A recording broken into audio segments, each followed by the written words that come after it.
something I think a lot of people often forget or overlook, and it's the combination between the physical exercise and a tactical or mental or technical exercise. Now, climbing is not just about, pulling and letting your muscles fire. If that was it, all we would train on is a pull-up bar or a fingerboard. Climbing's much more in depth than this. It's much more of a three-dimensional, it's much more of a cognitive sport.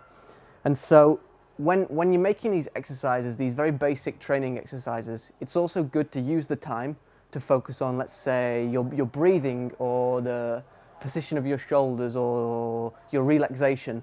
And that way it's kind of killing two birds with one stone.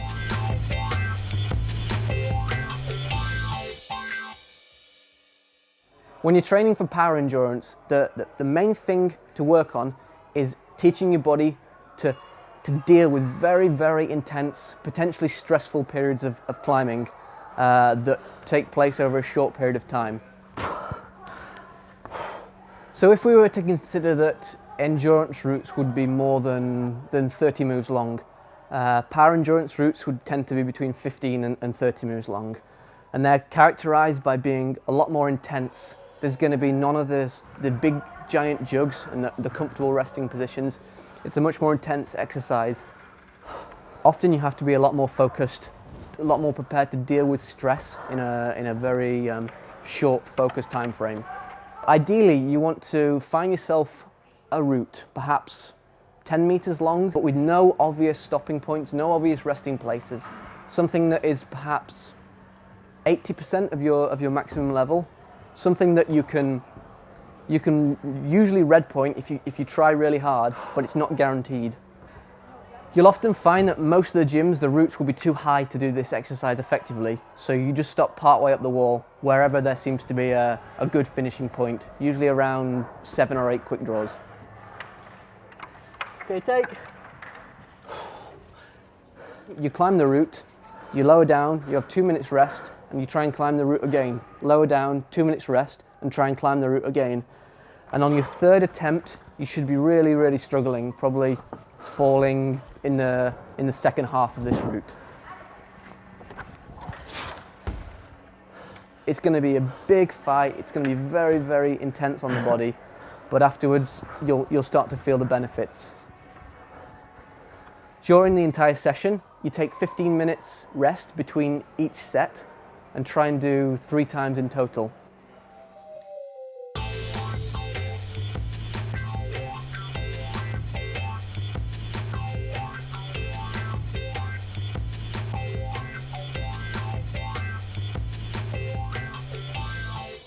It's also very effective to train power endurance in the Boulder gym.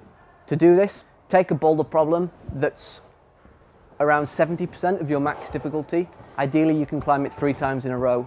And as soon as you get to the last move of the boulder, you jump off, quickly go back to the start and climb again with no resting, no hanging out on big holds, just boom, boom, boom, super intense. Now there will be a period where you're obviously off the wall, but if you can run back as quick as you can, this is kept to a minimum, and you'll be surprised at just how pumpy this exercise can be. This exercise is a very efficient use of your time. To climb 3 boulder problems probably takes you less than 2 minutes. And so with a little bit of rest in between, during the session you can climb between 5 and 7 of these boulder circuits.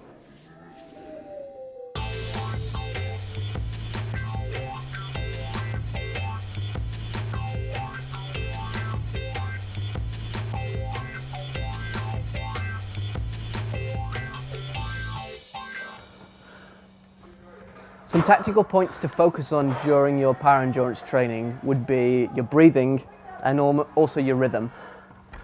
The breathing is different in an endurance route.